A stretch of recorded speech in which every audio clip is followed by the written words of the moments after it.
it's Sophie Grace, and welcome back for Chapter 4 of Kristy's Great Idea, the first book of the Babysitter's Club by Anne M. Martin. If you haven't seen chapters 1 through 3, I've just posted them, and I will be posting a chapter a day for the next few days. So, get comfortable, get a snack, and let's begin. Chapter 4. Promptly at 5:30 the next afternoon, I crossed the street to Claudia's house and rang the bell.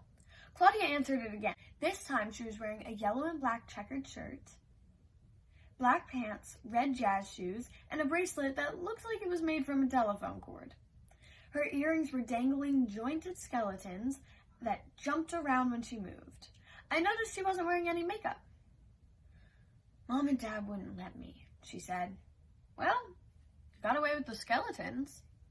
Claudia grinned. "I didn't put those in until I got to school," she whispered. "Mimi's the only grown-up home now, and she doesn't mind if I wear skeletons." "Oh, very sneaky." Claudia knows every trick. As we went up the stairs, Claudia said, "Stacy's already here. I hope you really like her." She lowered her voice. "And Janine's home." I groaned. "Sorry, her door's open too." At that moment, Janine stuck her head out in the hall. "Oh, hi, Kristy," she said. "I thought I heard voices. Claudia told me about the Babysitter's Club. That sounds like an outstanding idea." "Well, hopefully it will," I began. Janine's face looked like a know-it-all look. Kristy, hopefully, is one of the most commonly misused words in the English language. The word means in hopeful manner. It is not acceptable to use it to mean it is to be hoped. If I were, I didn't have the vaguest idea of what she was talking about. "Gee, Janine, I gotta go." I cut her off and Claudia and I went into her room. "Stacy's waiting for us. See you." I really cannot take much of Janine, and I always make a mistake in front of her. I don't know how Claudia manages to live in the same house as her. Just as I reached Claudia's room, the doorbell rang. "That's Marianne," I called.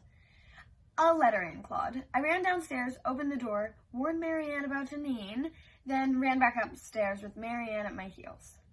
We ran straight to Claudia's room, careful not to look at Janine, as we ran by her open door. "Hi," Claudia said, closing her door behind us. "You guys, this is Stacy McGill. Stacy, this is Kristy Thomas and Marianne Spear." "Hi," Stacy said brightly. Marianne suddenly turned shy. "Hi," she said, softly, speaking more to a wall than to Stacy. I looked at Stacy. I could see why Claudia and her were friends already. Stacy had on a pink sweatshirt with sequins and a large purple parrot in the front, short, tight-fitting jeans with zippers on the outside of the legs, and pink plastic shoes. She was very pretty, tall, and quite thin, with huge blue eyes framed in dark lashes, and fluffy blonde hair that looked as if it had been styled recently. I glanced at Marianne. She and I were still in our school clothes. I was wearing jeans and sneakers. Marianne was wearing a skirt and saddle shoes. Marianne's hair was, of course, in braids, and I was wearing a blue hairband. There was an uncomfortable silence. "Well," I cleared my throat. "Claude, did you tell Stacy about the Babysitter's Club yet?" "Just what we talked about yesterday," she replied. "Did you babysit in New York?" I asked Stacy. "Oh, all the time. We lived in this great big building, and there were over 200 apartments in it." "Wow," said Marianne. "And I used to put up signs in the laundry room. People would call me all the time." She paused. "I can stay out till 10 on Friday and Saturday nights." Another "wow" from Marianne. I was feeling more and more like a baby. How is it possible to feel so much younger than someone that's the exact same age as you? "I'd really like to join the club," said Stacy. "I really don't know too many kids in Stony Brook yet, and it would be a nice way to earn money. My mom and dad buy my clothes, but I have to earn money for other things, CDs and jewelry and stuff." "How come you left New York?" asked Marianne. Marianne has a real thing for New York, for glamour and lights and stores. She's wanted to live in the city ever since she's grown up. Stacy looked at the floor. She started jiggling her right foot back and forth. "Oh," she said lightly. "My dad changed his job." "Gosh, you have a lot of neat posters, Claudia." "Thanks. I made those two myself," said Claudia. She pointed at a picture of a horse galloping through a desert and at another of a girl sitting at a window seat, gazing outside. Boy, if I lived in New York, I wouldn't leave for anything, Marianne went on. Tell me what it's like to live there. What's your school like? Well, began Stacy, I went to private school. Did you have to wear a uniform? Asked Claudia, shuddering. Nope, we could wear regular clothes. How did you get to school? Asked Marianne. Oh, on the subway. Wow. Once, Stacy added, seeing how impressed Marianne was, I took the subway all the way from our apartment to Coney Island. I had to change like a zillion times. Wow. Did you ever take a cab by yourself? Sure, lots of times. Wow. At Marianne's last wow, we all began giggling. Well, anyway, I said, to get back to the Babysitters Club, what I think we should do is make 2 lists. One of rules and one of things to do. Does this mean, Stacy interrupted me, that I'm in the club? I glanced at Marianne, who was nodding her head, and I already knew what Claudia thought. Yep, I said. Oh, hey, great, Stacy exclaimed, grinning. Claudia gave her a thumbs-up sign. Then she pulled a package of peanut M&Ms from under her pillow. We should celebrate, she said, handing the candy around. Marianne and I were starved, and each gobbled down a handful, but Stacy glanced at the package and passed it on to Claudia. You've only got 5 left, she said. Oh, go ahead, replied Claudia. I've got lots of stuff stashed away. Mom and Dad don't know about it.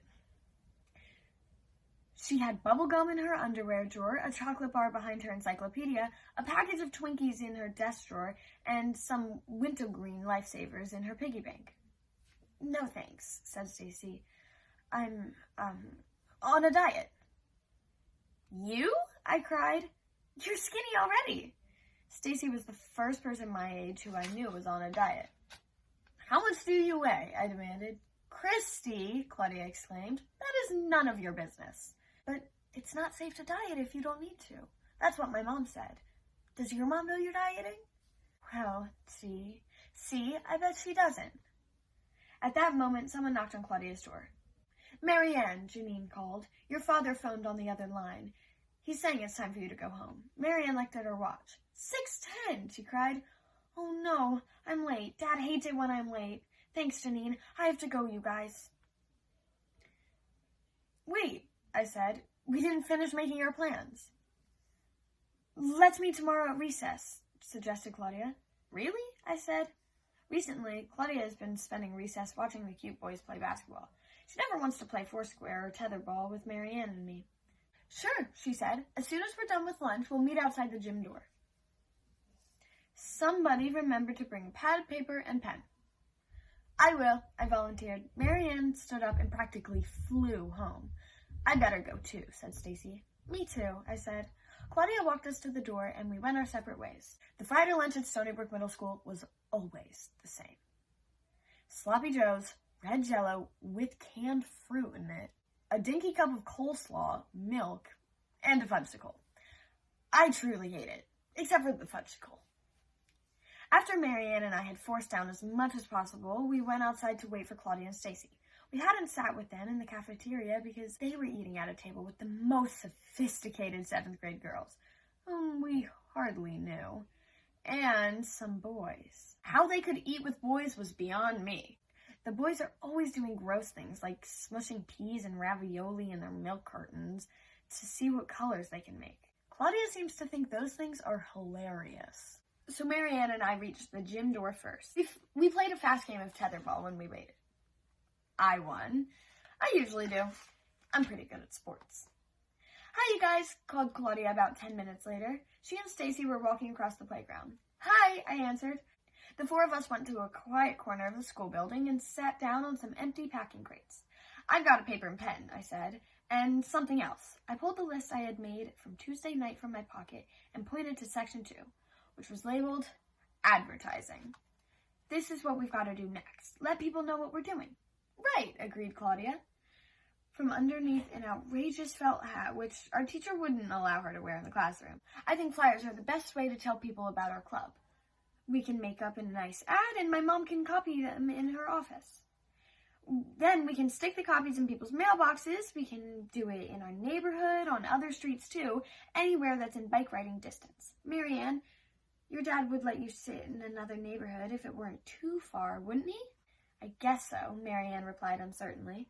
I saw Stacy glance curiously at Marianne. Good, I said.